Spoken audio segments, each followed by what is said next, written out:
This is Vatican City, the world's smallest sovereign state, just 49 acres in the heart of Rome. Every year, millions of people stand in St. Peter's Square and gaze up at the Renaissance architecture, the soaring dome designed by Michelangelo, the marble columns that seem to reach toward heaven itself. They take photographs, they pray, they marvel at the concentration of art, history, and power packed into this tiny space. But what these people do not see is that the most fascinating parts of the Vatican are not visible from the square. They are not in the Sistine Chapel, or the papal apartments, or even the museums that draw endless crowds. They are behind locked doors, in temperature-controlled rooms, on shelves that stretch for miles. Inside the Vatican Secret Archive.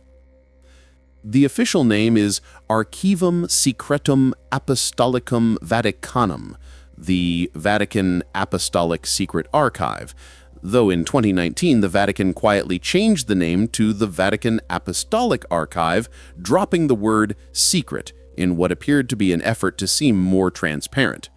But removing a word from a sign changes nothing about what lies behind the locked doors.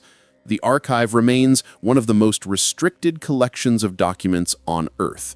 And what it contains is not just history, it is power. Evidence of decisions made by popes and cardinals that shaped nations, sparked wars, and determined what could and could not be believed. The archive was officially established in 1612 by Pope Paul V, though the Vatican had been collecting documents for centuries before that. What made 1612 significant was the decision to centralize these materials, to create a formal system for organizing, preserving, and controlling access to the Church's records, because these were not simply historical artifacts. They were tools of authority, proof of papal power, evidence that could validate or destroy claims to land, titles, and religious legitimacy. The physical scale of the collection is staggering. 53 miles of shelving, 85 kilometers. That is not an estimate or an exaggeration. It is the actual measured length of the shelves holding documents that span over 1,200 years of history. Some sources claim there are 35,000 cataloged volumes, but that number is misleading. Many of those volumes are not single books. They are bundles of letters, boxes of trial transcripts, or registers containing thousands of individual entries. The true number of documents is unknown, and much of the collection has never been fully cataloged. Access to the archive is deliberately difficult. You cannot simply visit. You cannot request a general tour. You must be a qualified researcher with verifiable academic credentials. You must apply months in advance, and you must specify exactly which documents you want to see, which creates a paradox. How can you request a specific document if you do not already know it exists? The Vatican has catalogs, but they are incomplete, sometimes inaccurate, and often vague. Researchers describe spending years learning to navigate the system, building relationships with archivists, and piecing together clues about what might be hidden in uncatalogued sections. Even if your application is approved, restrictions continue. You are allowed to request only 3 documents per day. 3. You cannot photograph them. You cannot remove them from the reading room. You can only sit under supervision and take notes by hand. Why such extreme control? The Vatican claims it is about preservation. These documents are fragile, some over 1,000 years old. Exposure to light, temperature changes, and handling could damage them irreversibly. That explanation has some merit, but it does not explain why digitization efforts, which could preserve documents without physical risk, have been so limited and selective, or why certain sections remain completely closed even to scholars with decades of experience and impeccable credentials. The truth is simpler. control. As long as the Vatican controls who sees what and when, it controls the narrative. It decides which parts of its history are examined and which remain in darkness. And that control is not incidental. It is the entire point of the archive structure. What is actually stored in those 53 miles of shelving? Papal correspondence dating back to the 8th century, bulls and decrees that altered the course of European history, letters between popes and kings, marriage annulments, excommunications, financial records showing how the Church accumulated vast wealth, documents related to the Crusades, trial records from the Inquisition, including the proceedings against Galileo Galilei and the Knights Templar, diplomatic correspondence revealing the Vatican's role in wars, colonization, and political intrigue. And those are just the materials we know about, the documents that have been at least partially studied by the handful of researchers granted access over the past century. What makes the archive truly disturbing is not what has been revealed, but what has not. The sections that remain closed, the documents referenced in catalogs but marked as unavailable, the gaps in the historical record where material should exist but does not, and the persistent accounts from researchers who have gained access only to find that the documents they were promised do not match what is actually provided. Take the example of Pope Pius XII, who led the Catholic Church during World War II. For decades, his actions regarding the Holocaust were debated. Did he know about the extermination camps? Did he do enough to stop them? For years, researchers demanded access to his papers. The Vatican refused, citing a rule that papal documents remain closed for 75 years after a pope's death. Pius XII died in 1958, meaning the files should have opened by 2033. But in 2020, Pope Francis surprised the world by opening them early. What researchers found was complicated. Evidence that Pius XII knew far more, far earlier than previously admitted. Proof that he chose diplomatic silence over public condemnation. But also evidence that the Vatican quietly helped thousands of Jews escape. The documents painted neither a villain nor a saint, just a leader facing impossible choices. But even after this so-called opening, researchers noted something troubling. Documents were missing. Letters referenced in indexes that were not in the files. Gaps in correspondence during critical periods.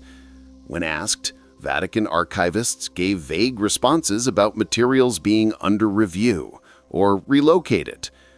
This is the pattern: partial disclosure, controlled access, and always the sense that what you are allowed to see is only what the institution has decided you can handle. The archive is not a neutral repository of history. It is an actively managed collection, shaped by centuries of decisions about what to preserve, what to suppress, and what to erase. The reading room, where researchers work, is itself a statement of control. Located in the Cortile del Belvedere, it is beautiful, with vaulted ceilings and Renaissance frescoes. But it is also sterile, silent. Researchers sit at assigned desks. Vatican staff observe. Every document request is logged. Every page turned is monitored. There is no privacy, no opportunity to stumble upon something unexpected. You receive exactly what you ask for, nothing more. And then there are the documents you cannot ask for. Materials not listed in any accessible catalog. Files marked as restricted indefinitely.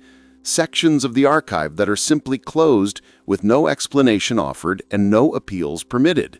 One archivist, speaking off the record, described rooms within the archive that require special keys held by only a handful of people.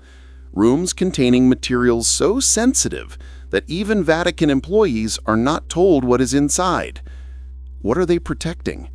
The official answer is always preservation, sensitivity, and respect for the individuals mentioned in historical documents. But those explanations falter when you realize that the people involved have been dead for centuries. The institutions and nations referenced in these documents are often long gone. The only entity whose interests are protected by continued secrecy is the Vatican itself. The archive is more than a library. It is a fortress, a place where history is guarded as carefully as any religious relic. Because these documents are relics of a different kind, they hold the power to prove or disprove claims, to validate or undermine authority, to reveal truths the Church has spent centuries managing. And as long as they remain locked away, the Vatican retains control. Not over the past, which is fixed, but over how that past is understood, interpreted, and used to shape the present. So when we ask what is inside the Vatican Secret Archive, we're really asking two questions.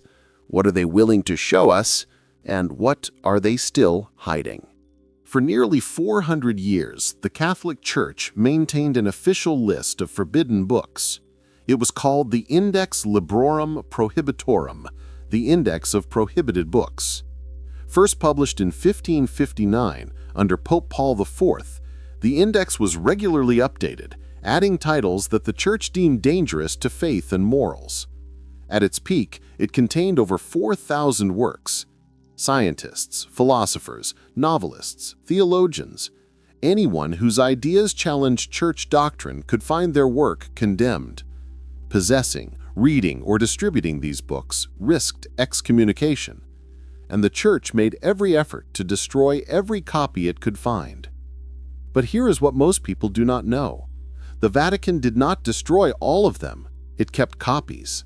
Every book it banned, every text it condemned, every manuscript it declared heretical was preserved, locked away in a restricted section of the archive known as the Inferno. The name was borrowed from Dante, but the meaning was literal. This was a collection of intellectual contraband, books so dangerous, the Church believed, that even their existence should barely be acknowledged. And today, more than 50 years after the index was officially abolished in 1966, those books remain locked away. Access requires extraordinary justification, and even then, it is rarely granted.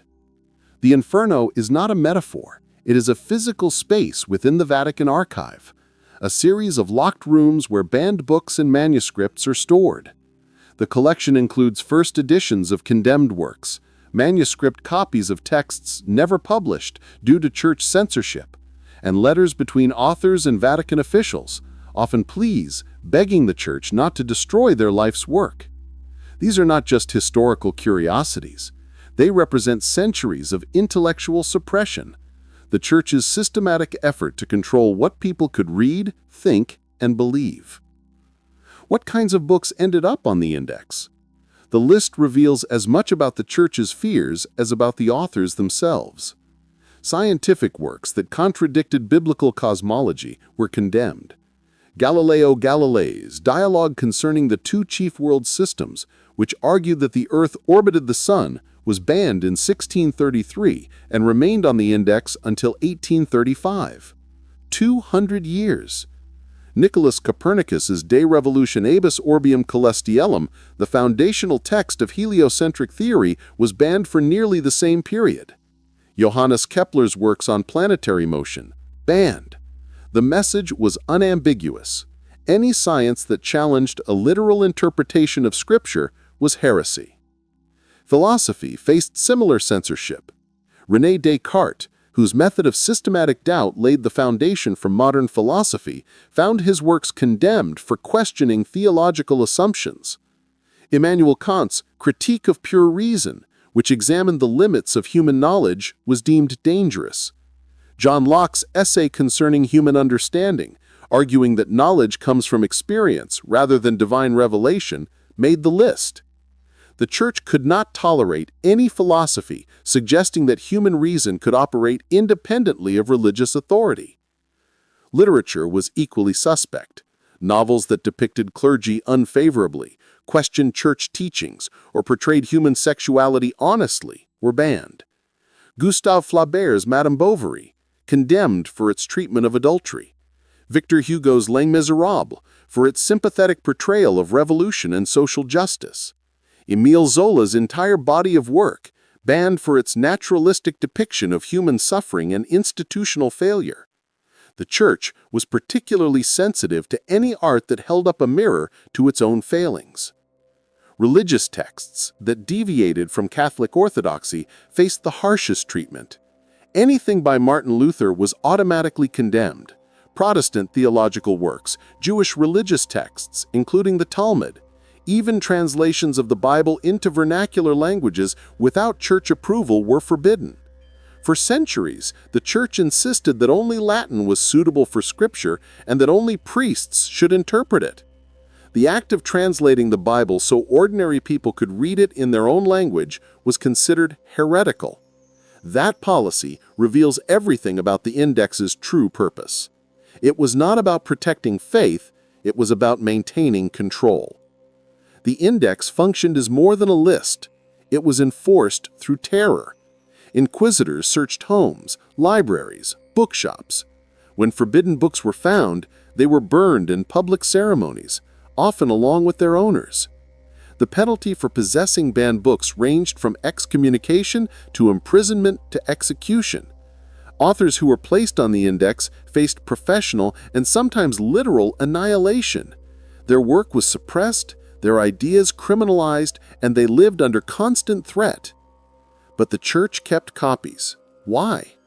The official explanation is that theologians needed access to heretical texts to refute them properly.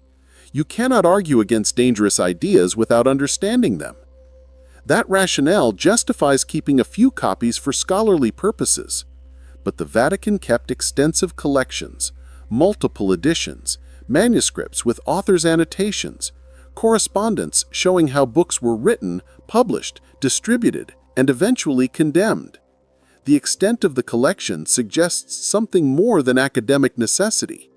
It suggests obsession, a need to possess and control the very ideas it declared dangerous. When the index was abolished in 1966, Pope Paul VI acknowledged that the Church could no longer credibly maintain such a list in the modern world. But abolishing the index did not mean releasing the books. The Inferno remains, and access is still more restricted than almost any other section of the archive. Researchers must provide not just academic credentials, but specific theological or historical justification. Even then, only certain texts are made available. Others remain completely off-limits. Why continue restricting access decades after abolishment? If these books are no longer considered dangerous, why not release them? The Vatican's explanations, preservation, sensitivity, historical context, ring hollow. The Church digitizes other materials freely. It publishes facsimiles of important documents. But the banned books remain locked away. The decision is not about protecting the books. It is about protecting the Church from what those books represent. Because the index is evidence of censorship, of intellectual oppression, of an institution that feared ideas more than it valued truth. Every book in the Inferno represents a moment when the Church chose control over curiosity, when it decided that protecting doctrine mattered more than allowing believers to think for themselves. And releasing those books, making them freely available, would force the Church to confront that history in ways it has never done. There are also suggestions that the Inferno contains more than just published banned books. Manuscripts that were suppressed before publication, early drafts of works that were revised under church pressure, with the original uncensored versions locked away, letters from authors whose pleas to avoid destruction were ignored. One researcher, who gained limited access, described finding a handwritten letter from an 18th century philosopher begging a cardinal not to destroy his book. The philosopher argued his work was not heretical, but an honest attempt to reconcile faith and reason. The cardinal's response, attached to the file, was brief. "Reason without faith is rebellion." The book was burned, the philosopher died in obscurity, but the Vatican kept the letter. What else is hidden there? No one knows for certain, because the catalog of the Inferno is itself restricted. Researchers cannot browse. They cannot request to see what is available. They can only ask for specific texts they already know exist, which requires access to information the Vatican does not readily share. It is a system designed to ensure that only those who already know what to look for will ever find it. And even then, access is not guaranteed. The Inferno is a prison for ideas. Books that challenged power, questioned authority, or simply told uncomfortable truths are held captive by the institution that once tried to destroy them. The Church claims the books are preserved for history, but preservation would mean making them accessible to historians. Instead, they remain locked away, available to almost no one, serving no purpose except to prove that the Vatican still controls them. And that control is not just symbolic, it is active. The Church still decides who can see these books, under what conditions, and for what purposes. It still vets researchers, denies access without explanation, and ensures that even abolished censorship continues through bureaucratic obstruction. The index may be gone, but its spirit lives on in every denied request, every restricted catalog, every locked door. The word Inquisition evokes images of torture chambers, burning stakes, and religious fanaticism. Those images are not entirely wrong, but they do not capture the full reality of what the Inquisition actually was. It was not a single event, but a series of institutions spanning over 6 centuries from the 12th to the 19th, designed to identify, interrogate, and punish heresy. And it was meticulously documented. Every accusation, every interrogation, every verdict, every execution. The records were carefully preserved, copied, and archived, and much of that documentation now sits in the Vatican Secret Archive, offering a window into one of the darkest periods of organized religion. The archive contains trial records from multiple inquisitions: the Medieval Inquisition, which targeted Cathars and other heretical sects in the 13th century, the Spanish Inquisition, established in 1478 to root out converted Jews and Muslims suspected of practicing their old faiths secretly, the Roman Inquisition, founded in 1542 to combat the spread of Protestantism. Each institution left behind mountains of paperwork, denunciations, confessions extracted under torture, sentences, records of executions. These are not abstract historical documents. They are the bureaucratic machinery of systematic persecution. One of the most famous sets of trial documents concerns the Knights Templar. In 1307, King Philip IV of France, heavily indebted to the Templar order, orchestrated their mass arrests on charges of heresy. The accusations were sensational: worshipping false idols, denying Christ, engaging in obscene rituals. The charges were almost certainly fabricated, a convenient excuse to seize the Templars' vast wealth, but the Inquisition provided the judicial framework to legitimize the persecution. Under torture, many Templars confessed. The trial records document the interrogations in disturbing detail. Questions asked, answers given, methods of torture employed: the rack, strappado, sleep deprivation, starvation. Men were broken until they said whatever their interrogators wanted to hear. Those confessions were then used as evidence of guilt. In 1312, Pope Clement V officially dissolved the Knights Templar. The Grand Master, Jacques de Molay, was burned at the stake in 1314. The order's wealth was distributed to other military orders and the French crown. The Templar trial documents sat in the Vatican archive for 700 years before being fully opened to scholars. In 2007, the Vatican published a limited edition facsimile known as the Shinin parchment, which revealed something extraordinary. Pope Clement V had actually absolved the Templars of heresy in 1308, but that absolution was kept secret. The persecution continued. The order was destroyed anyway. Why? Because political necessity outweighed truth. The documents prove the Vatican knew the charges were false but allowed the annihilation to proceed regardless. Then there are the Galileo trial records. The full transcript preserved in the archive shows the 1633 proceedings in meticulous detail. Galileo was not immediately arrested. He was summoned to Rome, treated with some respect, allowed comfortable accommodations, but the trial itself was predetermined. The Inquisition had already decided he was guilty. The proceedings were merely formality. What the documents reveal is the Church's reasoning. Galileo had been warned in 1616 not to teach heliocentrism as fact. A letter from Cardinal Robert Bellarmine included in the trial records makes this explicit. Galileo could present the sun-centered model as mathematical hypothesis, but he could not claim it was literally true. When Galileo published his dialogue concerning the two chief world systems in 1632, he violated that order. The book clearly argued for heliocentrism. Worse, from the Church's perspective, it made the geocentric position look foolish by putting those arguments in the mouth of a character named Simplicio, meaning simpleton. The Inquisition saw this as disobedience and mockery. Galileo was found vehemently suspect of heresy. He was forced to kneel and recant, reading a prepared statement disavowing his own research. The exact wording is preserved. "I abjure, curse, and detest the aforesaid errors and heresies." He was sentenced to house arrest for the remainder of his life.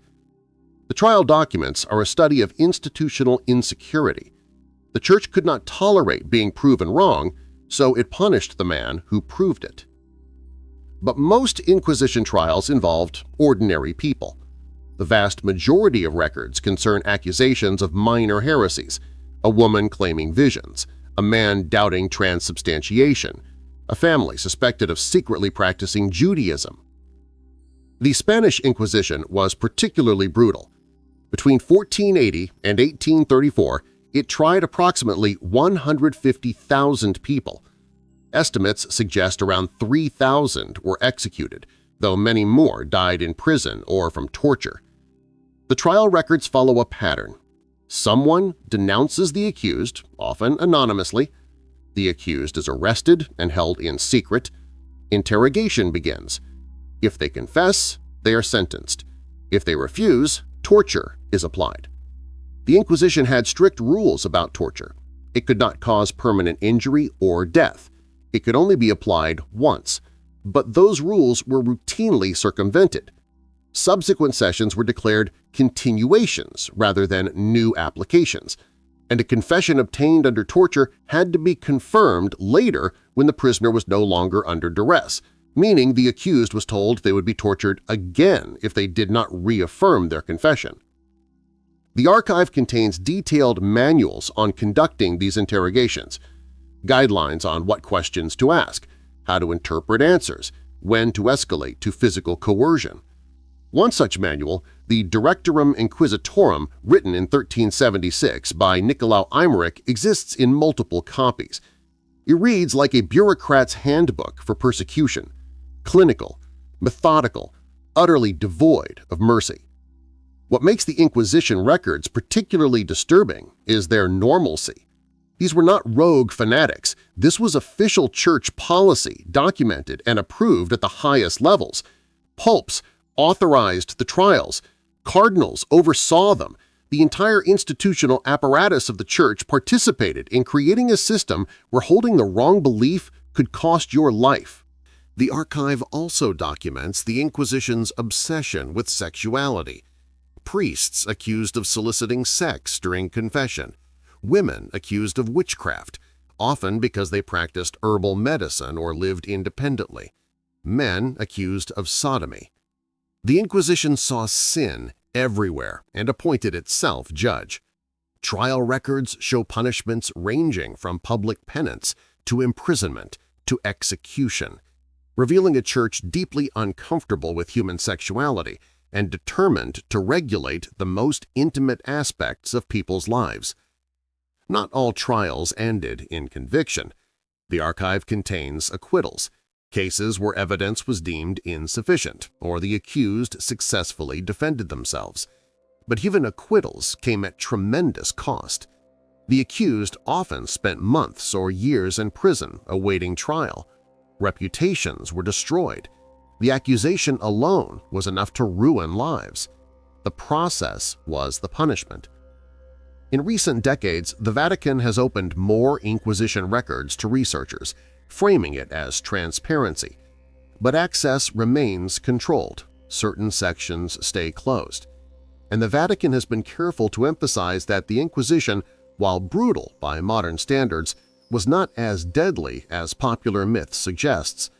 The Church points to scholarly estimates showing execution rates lower than previously believed. But those arguments miss the point entirely. The issue is not body count, it is principle. The Church believed it had the right to punish people for their thoughts. It created legal systems to enforce orthodoxy through fear, and it documented every step with bureaucratic precision. The trial records are not just history, they are evidence of institutional violence carried out in God's name. And they raise an uncomfortable question. What other records of church abuses remain locked away?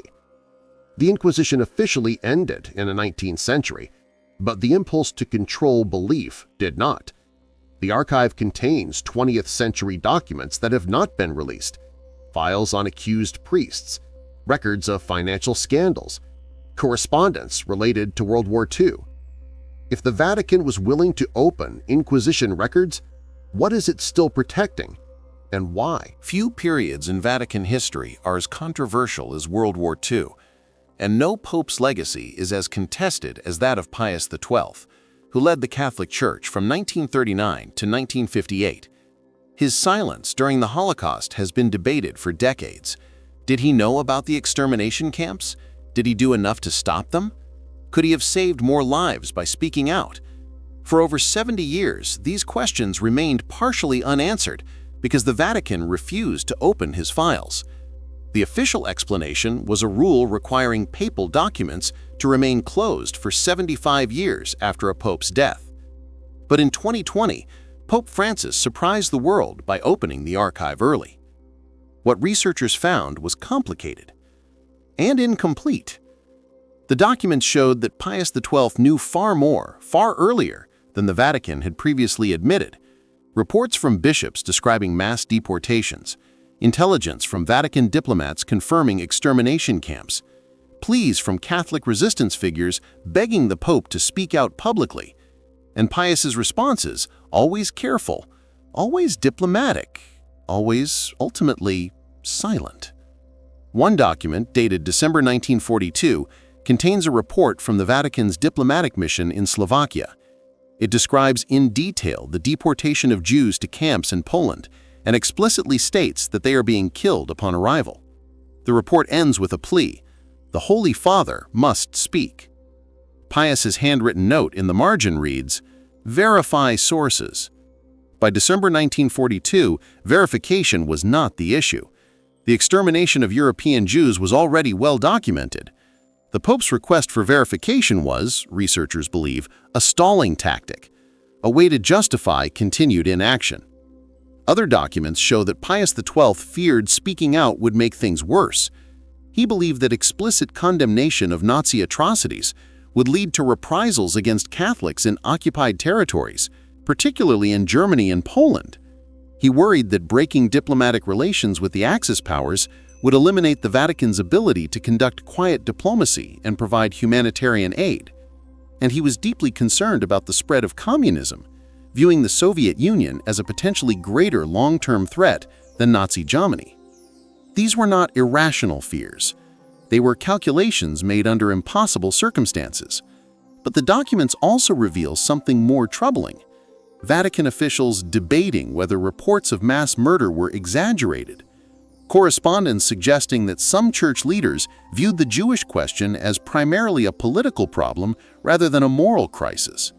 And financial considerations, specifically the church's extensive property holdings in Germany and Austria, appearing in discussions about how forcefully to confront the Nazi regime. One letter, dated 1943 and marked strictly confidential, discusses the Vatican's investments in German war bonds and the potential consequences of openly antagonizing Hitler's government. The letter does not explicitly say the church prioritized financial interests over Jewish lives. But the fact that such considerations were part of the conversation at all is damning. The documents also show that the Vatican was not entirely passive. Pius XII authorized the use of church properties to hide Jews. Convents, monasteries, and even Vatican City itself sheltered thousands. The church provided false baptismal certificates to help Jews escape. Vatican diplomats negotiated with various governments to facilitate emigration. These efforts saved lives. Estimates range from several thousand to tens of thousands, but they were conducted in secret. Publicly, the Pope remains silent. Why the silence? The documents suggest Pius XII believed quiet diplomacy was more effective than public condemnation, that behind-the-scenes negotiations could achieve more than moral pronouncements, that maintaining the Vatican's position as a neutral intermediary was essential for any hope of influencing events. But that calculation proved catastrophically wrong. The quiet diplomacy did not stop the Holocaust, and the silence was interpreted by Jews and by history as indifference or worse. What makes the 2020 opening of the archive particularly frustrating for researchers is what is still missing. Documents referenced in indexes that are not in the files. Gaps in correspondence during critical periods. One historian noted that for several weeks in October 1943, when Rome's Jewish community was being rounded up for deportation, there is almost no papal correspondence in the archive. That absence is inexplicable. The Pope would have been receiving constant reports, writing letters, making decisions. Where are those documents? When researchers asked Vatican archivists, they received vague answers. Some materials were under conservation. Others had been relocated to specialized storage. A few were still being processed for release, but no timeline was given. No explanation for why these particular documents required special handling. There are also documents that were in the archive but were removed. One researcher described finding a catalog entry for a letter from German bishops describing their attempts to intervene on behalf of Jewish converts to Catholicism. When he requested the document, he was told it had been temporarily withdrawn for authentication. Months later, he checked again. Still withdrawn. A year later, the catalog entry had been removed entirely, as if the document had never existed. Then there are the financial records. The Vatican Bank, formerly known as the Institute for the Works of Religion, was active throughout World War II. It handled transactions for various parties, including some with ties to the Nazi regime. Researchers have long sought access to the bank's wartime records to determine exactly who the Vatican did business with and why. Those records remain completely closed. The Vatican claims they are protected by banking privacy laws. But the transactions in question are 80 years old. Everyone involved is dead. What privacy is being protected? One particularly troubling set of documents concerns the so-called rat lines, the networks that helped Nazi war criminals escape Europe after the war. The Vatican has always denied institutional involvement, acknowledging only that individual priests may have helped fugitives out of misguided mercy or anti-communist zeal. But documents in the archive suggest the reality was more complex. One file, briefly accessed by a researcher before being reclassified, contained correspondence about providing false identity papers. The documents did not explicitly name recipients, but context suggested they were individuals wanted for war crimes. The justification, according to internal Vatican memos, was that these men would be useful in the coming fight against communism. Their past crimes were secondary to their future potential. The researcher was not allowed to photograph the documents, and when he tried to return to examine them more closely, he was told they were no longer available. The Pius XII archive also contains documents unrelated to the Holocaust that the Vatican would prefer remain obscure.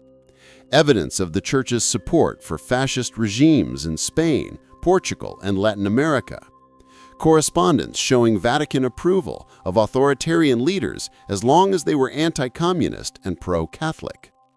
Financial records indicating that the Church profited from investments in companies that used slave labor during the war. None of this is entirely new. Historians have long known the broad outlines of Vatican behavior during this period, but the documents provide specificity.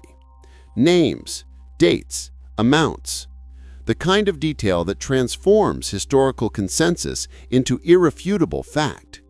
And that specificity is precisely what the Vatican has spent decades trying to manage. The 2020 opening was presented as transparency, an acknowledgement that the Church's past includes difficult chapters that should not be hidden. But the opening was incomplete, selective, and researchers working in the archive have noticed something troubling. The documents that were released paint Pius XII as a man facing impossible choices, doing what he could under terrible circumstances. The documents that remain restricted or missing are the ones that suggest more deliberate complicity, more calculated self-interest, more institutional corruption. What is still hidden in the Pius XII archive? We do not know, and that is the problem. Because as long as documents remain closed, as long as gaps in the record go unexplained, as long as researchers are denied access without justification, the suspicion remains that the Vatican is still protecting itself from the full truth of its wartime behavior. Every archive has gaps. Documents lost to fire, flood, or simple neglect over centuries. But the Vatican archive's gaps are different. They're too consistent, too convenient, too well documented to be accidental. Researchers describe a pattern. They find references to documents that should exist but do not. Catalog entries that lead nowhere. Indexes mentioning files later marked as missing or relocated with no explanation. And entire periods of history where the documentary record is suspiciously thin. One of the most glaring gaps concerns the Avignon papacy, the period from 1309 to 1377, when the papal court moved from Rome to Avignon, France. For nearly 70 years, popes ruled from French territory, often under the influence and control of the French crown. This was one of the most controversial periods in church history, a time when papal independence was openly questioned and moral authority severely damaged. The archive should contain extensive documentation, correspondence, financial records, diplomatic negotiations, but much of it is missing. What remains suggests why. The Avignon popes were notoriously corrupt. They sold church offices to the highest bidder, a practice called simony. They lived in luxury while Europe suffered plague and war. And they were politically compromised, often acting as servants of the French crown rather than independent spiritual leaders. When the papacy finally returned to Rome in 1377, there was strong incentive to erase evidence of just how corrupt those years had been. Researchers have found references to entire volumes of Avignon correspondence listed in medieval catalogs, but impossible to locate today. One 15th century archivist noted that certain shameful documents from the Avignon period had been removed for the dignity of the Holy See. Removed to where? The note does not say. Were they destroyed? Hidden elsewhere? Transferred to a private collection? No one knows, but the absence is significant. Another suspicious gap surrounds the Borgias. Rodrigo Borgia became Pope Alexander VI in 1492, and spent his 11-year reign embroiled in scandal, bribery, nepotism, accusations of incest and murder. His son Caesar was a ruthless political operative. His daughter Lucrezia was rumored to poison enemies. The Borgias represent everything the papacy should not be. Yet the archive contains remarkably little documentation of Alexander VI's pontificate. There are official bulls and decrees, the kind of public documents that had to be preserved for legal reasons, but personal correspondence is sparse. Financial records are incomplete.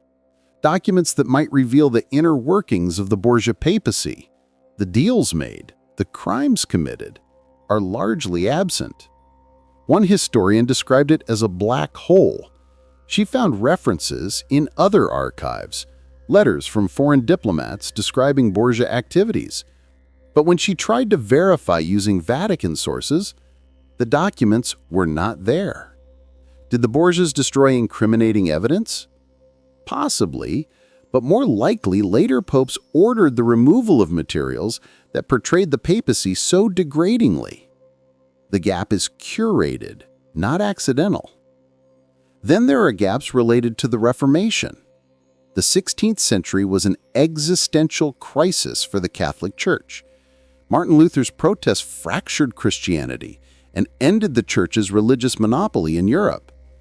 The archive should contain extensive records of the Church's response, internal debates, strategy discussions, correspondence with those trying to stop the split. Some exists, but not nearly as much as there should be. Records from the early years, roughly 1517 to 1530, are surprisingly thin. This was the period when the Church could have responded more effectively, when compromise might still have been possible. But the archive contains little evidence of serious internal discussion about how to address Luther's criticisms. What it does contain is condemnation. Bulls excommunicating Luther, orders to burn his books, but not the thoughtful theological engagement that might have prevented the split. Why? One theory is that documents existed but were removed because they showed church leadership as indecisive, divided, and slow to respond. They revealed a Vatican more concerned with maintaining authority than addressing legitimate grievances. Admitting that would undermine the narrative that the Reformation was purely the result of heresy rather than institutional failure. The gaps are not limited to medieval and Renaissance periods. The 20th century has its own mysteries. Even after the 2020 opening of Pius XII's files, researchers noted missing documents, letters referenced in indexes that were not in files, entire weeks in 1942 and 1943, critical years of the Holocaust, where correspondence is inexplicably sparse. One researcher found a catalog entry for a letter from a German bishop describing deportations from his diocese dated October 1942, but when he requested the file, he was told it could not be located. It was marked under restoration, a designation that remained unchanged for 3 years. Other researchers reported similar experiences. Documents listed but unavailable. Files temporarily relocated with no indication when they would return. Why would World War II documents still be missing or restricted 80 years later? The most likely explanation is they contain embarrassing information, evidence of collaboration with fascist regimes, proof that church officials knew about the Holocaust earlier and in more detail than admitted, correspondence showing financial and political considerations influencing decisions about whether to speak out. There are also structural gaps built into the system. Vatican policy requires records remain closed for 75 years after a pope's death. Pope John Paul II died in 2005, meaning his full records will not be accessible until 2080. Pope Benedict XVI died in 2022, so his records will not open until 2097. By then, everyone involved will be dead. Context will be lost, and the Church will have 3/4 of a century to shape how those pontificates are remembered. The gaps follow patterns. Documents that make the Church look corrupt, politically compromised, or morally failed are disproportionately absent. Records from crisis periods are incomplete. Files that might answer uncomfortable questions are missing, restricted, or mysteriously unavailable. One researcher studying medieval records came across a document dated 1623 describing repairs to St. Peter's foundations. It mentioned discovering a passage leading to old catacombs where heretics are buried. The document said the passage was sealed on orders of Pope Urban VIII, and that no one was to enter lest errors of the past be disturbed. She noted the catalog number and planned to return, but when she did, the document was missing. The catalog entry existed, but the file was empty.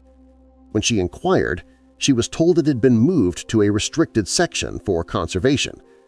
She requested access. Denied. She left the Vatican shortly afterward and never learned what happened to it. What were the errors of the past that Urban VIII was so concerned about? Heretical texts? Forbidden teachings? Or simply evidence that the early Church was far more divided and chaotic than official history admits? The catacombs are places of memory, and memory for an institution claiming unbroken continuity can be dangerous. Archives are supposed to preserve history, but they can also erase it. The Vatican, with centuries of experience managing information, knows that sometimes the most effective control is not what you reveal, but what you hide. A gap in the record is not proof of wrongdoing. It is just an absence, and absences are harder to prove than lies. But the patterns are unmistakable. Too many absences in too many critical moments. Too many documents referenced but not found. Too many researchers told that materials are unavailable for reasons that make no sense. The gaps are not accidents of time. They are deliberate choices made over centuries to protect the institution from its own history. And those choices continue. Modern documents that should be accessible are restricted. Digital catalogs that should be complete have suspicious omissions. And researchers who ask too many questions about what is missing find their access increasingly difficult to maintain. The Vatican has learned that you do not need to destroy documents when you can simply make them impossible to find. In 1981, the Vatican opened a new section of the archive, not in the historic buildings where centuries-old documents had always been stored, but in a modern facility built underground, climate-controlled, earthquake-resistant, equipped with security systems more suited to a military installation than a library. This was the Bunker Archive, though the Vatican never officially called it that. It was designed to house the most sensitive materials from the 20th century, documents too recent, too controversial, too politically explosive to be stored with the historical collection. The bunker was built during the Cold War, and that context matters. The Vatican was navigating a world divided between capitalist West and communist East. It maintained diplomatic relations with dozens of countries, many hostile to each other. And it had information, intelligence gathered through its global network of bishops, priests, and papal representatives that governments would have paid dearly to access. The bunker was not just about preservation, it was about security. What is inside? The Vatican has never released a comprehensive inventory, but researchers who have gained limited access know the bunker contains files on major 20th century events where the Church played a role: World War I, the Spanish Civil War, World War II, the Cold War, decolonization, political upheavals across Latin America, Africa, and Asia. Each generated correspondence, intelligence reports, and internal assessments now stored in the bunker. One of the most sensitive collections concerns the Vatican's relationship with fascist regimes. During the 1920s and 1930s, the Church signed concordats, formal agreements, with Mussolini's Italy, Hitler's Germany, Franco's Spain, and Salazar's Portugal. These guaranteed the Church certain rights in exchange for political support or at least neutrality. Documents related to these agreements are in the bunker. While some have been released, many remain classified. The 1929 Lateran Treaty, establishing Vatican City as an independent state, is well documented. But what about the negotiations? The compromises Pius XI made with Mussolini? Internal debates about aligning with a fascist dictator? Those documents exist, but access is restricted. Researchers who have seen portions describe letters where Vatican officials weighed moral costs against political benefits. They knew Mussolini was brutal. They knew his regime was oppressive, but they prioritized institutional survival. The 1933 Concordat with Nazi Germany is even more controversial. Signed months after Hitler took power, it gave the Church legal protections while legitimizing the regime in many Catholics' eyes. The Vatican argues the Concordat was defensive, an attempt to protect German Catholics, but bunker documents suggest otherwise. One researcher, granted access to a small portion, found evidence that Vatican officials provided false identity papers to individuals they knew were wanted for war crimes. Internal memos justified this by saying these men would be useful against communism. Their past crimes were secondary to future utility. The researcher could take notes, but not photographs. When he requested related files, he was told they were under review and unavailable. The bunker also contains files on Vatican Cold War intelligence operations. The Church was not a neutral observer. It actively worked to undermine communist regimes, particularly in Eastern Europe. Priests and bishops in Poland, Hungary, Czechoslovakia, and other Soviet bloc countries acted as informants, passing information to the Vatican which shared it with Western intelligence agencies. Pope John Paul II's role supporting Poland's solidarity movement is well known, but the full extent of Vatican intelligence activities remains classified. One former CIA officer, speaking years after retirement, described the Vatican as one of the agency's most valuable Cold War sources. He said the Church had access to information Western spy agencies struggled to obtain, and was willing to share as long as cooperation remained secret. Documents proving that cooperation are in the bunker and will likely remain there for decades. Then there are financial files. The Vatican Bank has been repeatedly embroiled in scandal, money laundering, ties to organized crime, suspicious transactions involving shell companies and offshore accounts. The most famous scandal involved Roberto Calvi, the Italian banker found hanged under London's Blackfriars Bridge in 1982. Calvi had close Vatican Bank ties, and his death, ruled suicide but widely believed to be murder, raised questions about what he knew and who wanted him silenced. Vatican Bank documents from that period are in the bunker. Researchers have requested access for years. The Vatican refuses, citing privacy laws and financial confidentiality. But the refusal raises obvious questions. If dealings were legitimate, why not release documents and clear the institution's name? Continued secrecy suggests transactions the Church does not want scrutinized. The bunker also contains files on clerical sexual abuse, though how many and covering what period is unclear. In 2001, the Vatican issued a directive requiring bishops worldwide to report credible abuse allegations to Rome. Those reports, along with Vatican responses, are stored in the bunker. This is one of the most tightly controlled sections. Not even researchers with top clearance can access it. The Vatican explains that files contain sensitive information about victims and accused priests, and releasing them would violate privacy and interfere with legal cases. But that explanation only goes so far. Many cases are decades old. The accused are dead. Legal proceedings are complete, yet files remain sealed. Victims' advocates argue the real reason is institutional protection. Files would show patterns of cover-up, reassignment of abusive priests, and prioritization of reputation over child safety. The Vatican denies this but refuses to release documents that could settle the question. One bishop, speaking off the record, described seeing a small portion of abuse files. He said they were organized by diocese and dated back to the 1950s. Each contained correspondence between local bishops and the Vatican. He described reading letters where bishops asked Rome for guidance on handling accused priests. Vatican advice, in many cases, was to transfer the priest quietly and avoid scandal. He was shaken by what he read, but bound by secrecy. He could not discuss files publicly without risking his position. The bunker is not just storage. It is a fortress within a fortress. Access is more restricted than any other archive section. Materials are not in the general catalog. Researchers cannot request them unless they already know with specificity that a document exists and can justify why they need it. Even then, approval is rare. The bunker represents Vatican determination to control its most recent and damaging secrets. But technology makes that control harder to maintain. Leaks are more common. Whistleblowers are more protected. Expectations of transparency are greater than ever.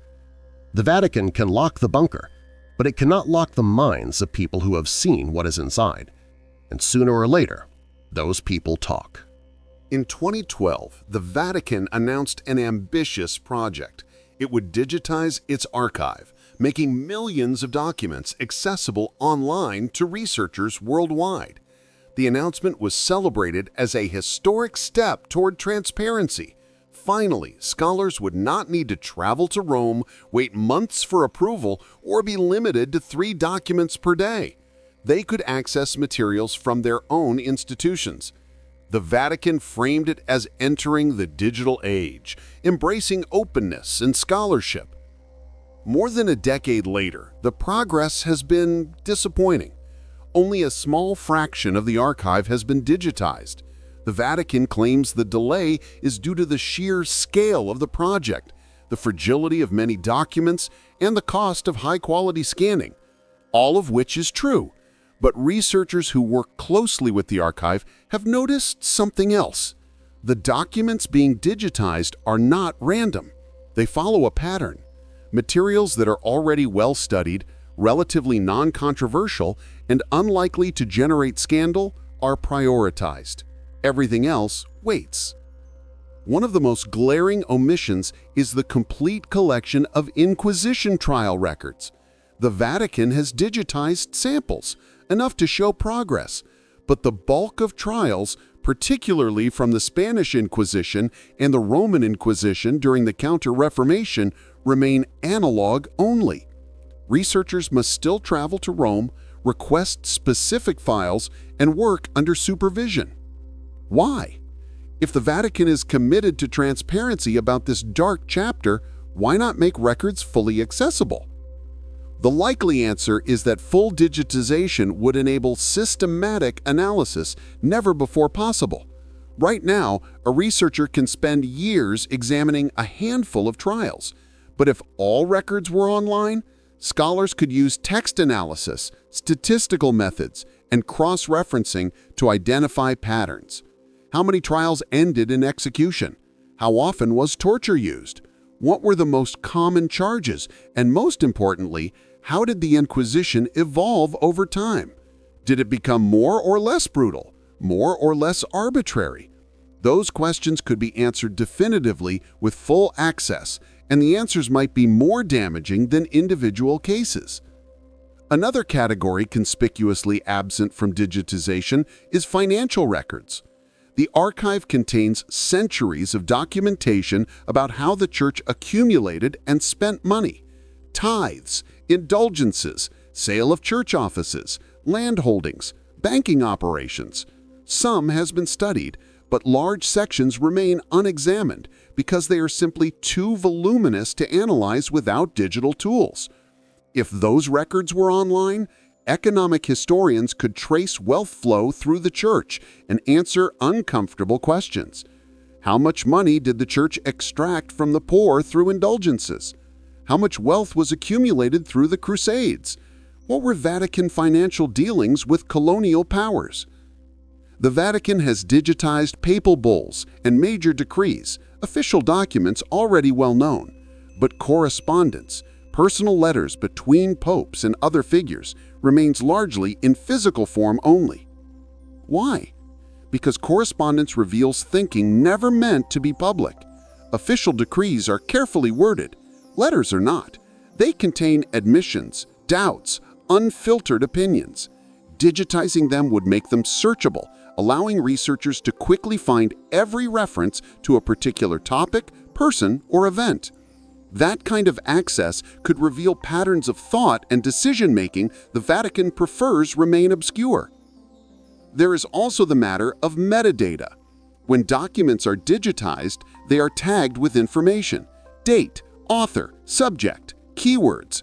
This metadata makes searching possible, but also makes documents analyzable in new ways.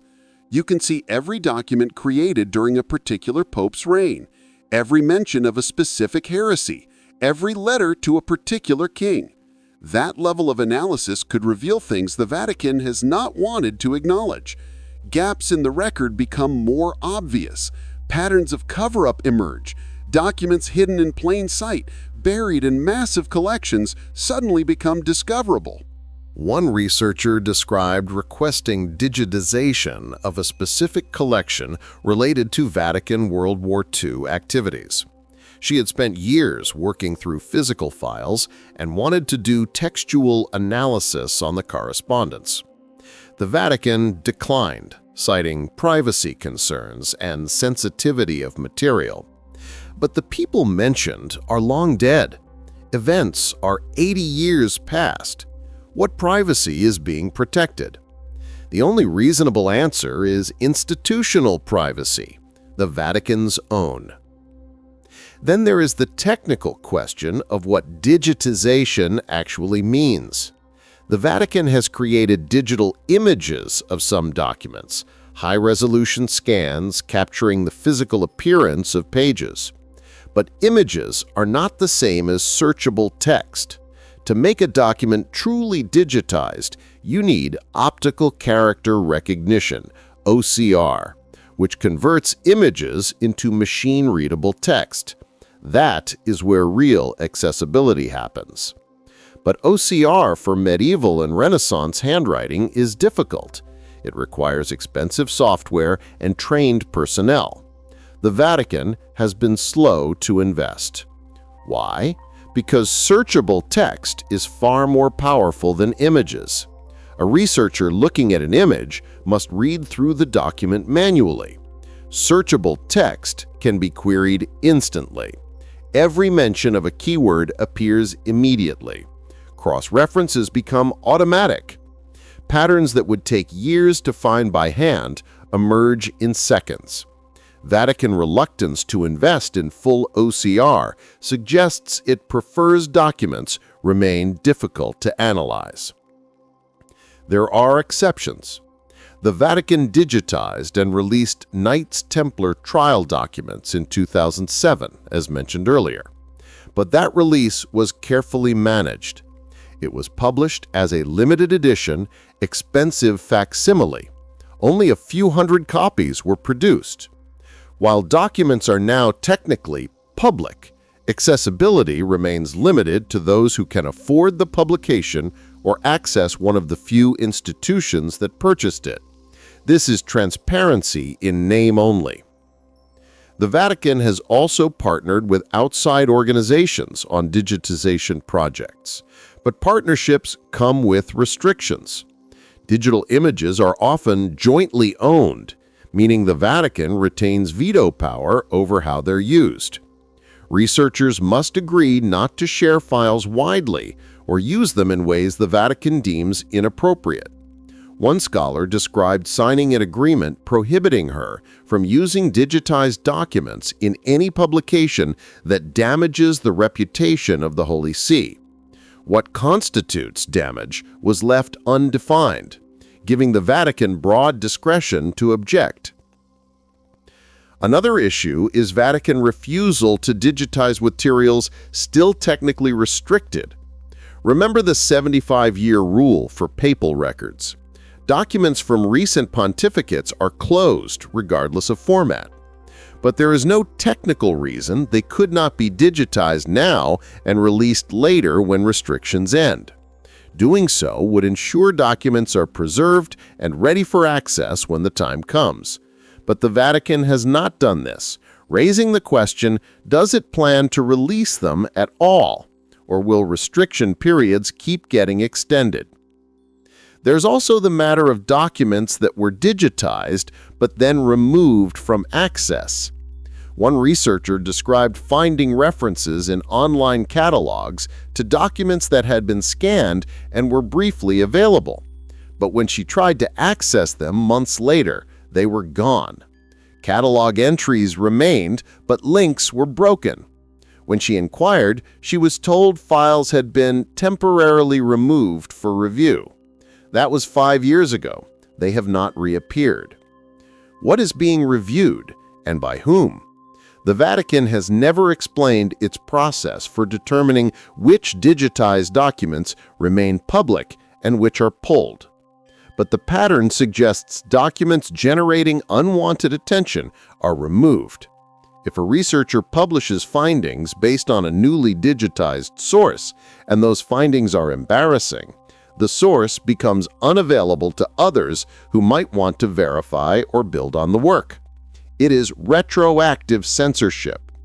The promise of digitization was openness. The reality has been selective disclosure. The Vatican digitizes what it wants scrutinized and keeps everything else in physical form, behind access restrictions unchanged in decades. By controlling the pace and scope of digitization, it maintains control over which questions can be answered and which remain out of reach. We have explored what is inside the Vatican Secret Archive, the banned books locked in the Inferno, the Inquisition trial records documenting centuries of persecution, the World War II files that reveal uncomfortable truths about Pius XII's silence, the missing years where crucial documents have disappeared, the modern bunker holding 20th century secrets, and the deliberate refusal to digitize materials that would make the Church's history too accessible, too analyzable, too transparent. But there is one final question that hangs over everything. What still cannot be accessed at all? Not with credentials, not with patience, not with any amount of justification or scholarly reputation. What parts of the archive remain completely closed, even to those who have spent decades earning the Vatican's trust? The answer is more extensive than most people realize. While the Vatican has opened significant portions of the archive over the past century, entire sections remain off-limits, not temporarily restricted pending the 75-year rule, not under review or being restored, just closed. And when researchers ask why, they receive vague answers about sensitivity, security, or the personal nature of materials. But those explanations do not hold up when you consider what has already been released. One of the most significant closed sections is known simply as the Riserva, the reserve. It is not a physical location, but a classification. Documents marked Riserva cannot be requested. They do not appear in catalogs accessible to researchers. And according to archivists who have spoken off the record, even Vatican employees need special authorization to handle them. What is in the Riserva? No one outside a very small circle knows for certain. But the existence of such a classification proves the Vatican maintains a tier of secrecy beyond even the restricted sections we have discussed. One theory is that the Riserva contains documents related to living individuals, correspondence involving current or recent church officials, files on ongoing investigations, materials that could compromise diplomatic relations or endanger people if released. That explanation makes sense for some materials, But the classification has existed for centuries, long before privacy laws or modern security concerns, suggesting it has always been a place to hide things the Church does not want examined, ever. Then there are documents that do not officially exist. Researchers occasionally find references in published letters or historical accounts to materials that should be in the archive but are not listed in any catalog. Sometimes these are described in enough detail that their absence is glaring. One historian found a 17th-century bishop's memoir mentioning sending a detailed report to Rome about indigenous religious practices in South America, including what the bishop believed were demonic rituals. The report should be in the archive, but there is no record of it. Either it was destroyed, unusual given Vatican obsession with documentation, or it was filed in a way that makes it invisible to researchers. Another category of inaccessible materials involves the Church's financial dealings. We have mentioned Vatican bank scandals, but there are older financial records that remain completely closed. The Church's involvement in the slave trade, for instance, is documented in non-Vatican sources. We know Church institutions owned slaves in the Americas and that popes issued bulls providing theological justification for the practice.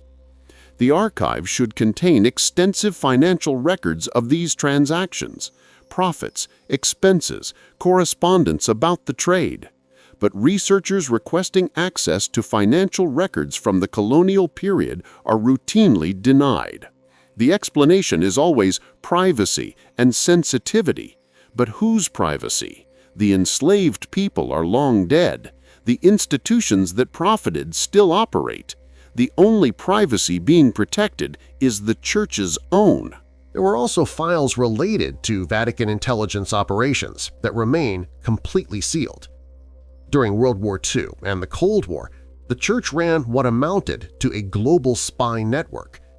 Information gathered by clergy worldwide was funneled to Rome and, in many cases, shared with Western governments. Some of this is acknowledged, but the full extent of those operations, who reported what and to whom, remains classified. One researcher specializing in Cold War history requested files on Vatican activities in Poland during the 1980s. She was told those materials are not available to non-Vatican researchers under any circumstances. Why? The people involved are mostly dead. The Soviet Union no longer exists. What national security interest could justify continued secrecy? The most likely answer is that files would reveal how deeply the Vatican was embedded in Cold War politics, that it was not simply supporting religious freedom, but actively working to destabilize governments it opposed, that some clergy were functionally intelligence operatives. That revelation would complicate the Church's image as a purely spiritual institution. Then there were documents no one is supposed to know exist, materials removed from the main archive and stored elsewhere. One Vatican archivist, speaking years after retirement, described a sealed room within the archive requiring keys held by only 3 people. He said he was taken there once to retrieve a specific document for a cardinal. The room was small, lined with metal cabinets. He was told to wait outside while his superior retrieved the file. When asked what was in the cabinets, his superior said, "Things that should have been destroyed, but were not." The archivist never entered that room again. What things? The most disturbing possibility is documents that contradict core Church teachings, not theologically but historically. Proof that certain saints never existed, evidence that relics are fraudulent, correspondence showing Church leaders knowingly perpetuated myths they knew were false because those myths served institutional purposes. If such documents exist and were released, they would not destroy faith in God, but they might destroy faith in the institution claiming to represent God. There is also the matter of prophecies and mystical texts. The Vatican has always had an uneasy relationship with private revelations, visions, apparitions, prophecies from saints and mystics. Some are approved and become part of official teaching, like Fatima. Others are condemned as false or demonic. But there is a third category, prophecies that are neither approved nor condemned, just filed away and never discussed. These are often the most specific, naming names or describing events in ways that can be verified or disproved. The Vatican does not want to approve them because doing so would bind the Church to specific predictions, but it does not want to condemn them either in case they turn out to be true. So they are locked away, accessible to no one. One researcher claims to have seen a catalog entry for a collection of letters from a 16th-century mystic describing visions of future popes.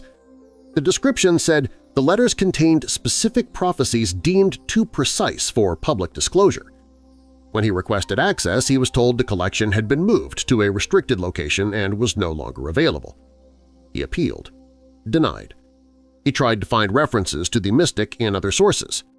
Nothing.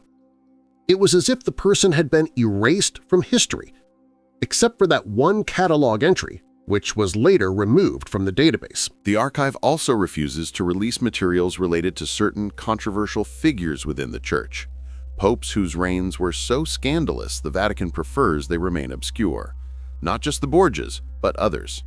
Pope Stephen VI, who exhumed his predecessor's corpse, put it on trial and threw it in the river. Pope John XII, accused of turning the Vatican into a brothel. Pope Benedict IX, who allegedly sold the papacy. These are documented in external sources, but Vatican records about these popes, their correspondence, their decisions, remain restricted.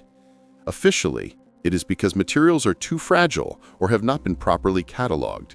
But centuries have passed. How long does cataloging take? Finally, there are materials the Vatican claims do not exist at all. When researchers ask about specific documents they have found referenced in non-Vatican sources, they are sometimes told there is no record of such materials ever being in the archive. This happens too often to be simple gaps in cataloging. It suggests deliberate denial. And it raises the question, how many documents have been removed from the archive entirely, destroyed, moved to private collections, hidden in locations even most Vatican officials do not know about? One former archivist, speaking shortly before his death, said there are documents only the Pope can access. Not the prefect of the archive, not the cardinals, just the Pope. He said this tradition goes back centuries, materials passed from one pope to the next with the instruction that they are never to be shared. He did not know what those documents contained, but he said every new pope is shown them shortly after election, and every pope, upon seeing them, understands why they must remain secret. What could be so sensitive that even church leaders cannot know? Perhaps proof of institutional decisions so morally compromised that acknowledging them would be impossible. Perhaps evidence that foundational church claims are historically questionable. Or perhaps something simpler and more human. Documentation of the Church's worst moments, preserved not as history, but as warning. A reminder to each new pope of what the institution is capable of when power is valued over principle. The Vatican Secret Archive is not a complete record. It is a curated collection, shaped by centuries of decisions about what to preserve, what to suppress, and what to erase. What we have explored in these chapters represents what can be known, pieced together from limited access, leaked information, and the work of researchers who have spent careers navigating restrictions. But the full truth of what is in the archive and what has been kept out of it may never be known, because the Vatican has mastered the art of historical control, not through censorship alone, but through access, silence, and the patient work of keeping secrets buried beneath layers of bureaucracy, tradition, and time.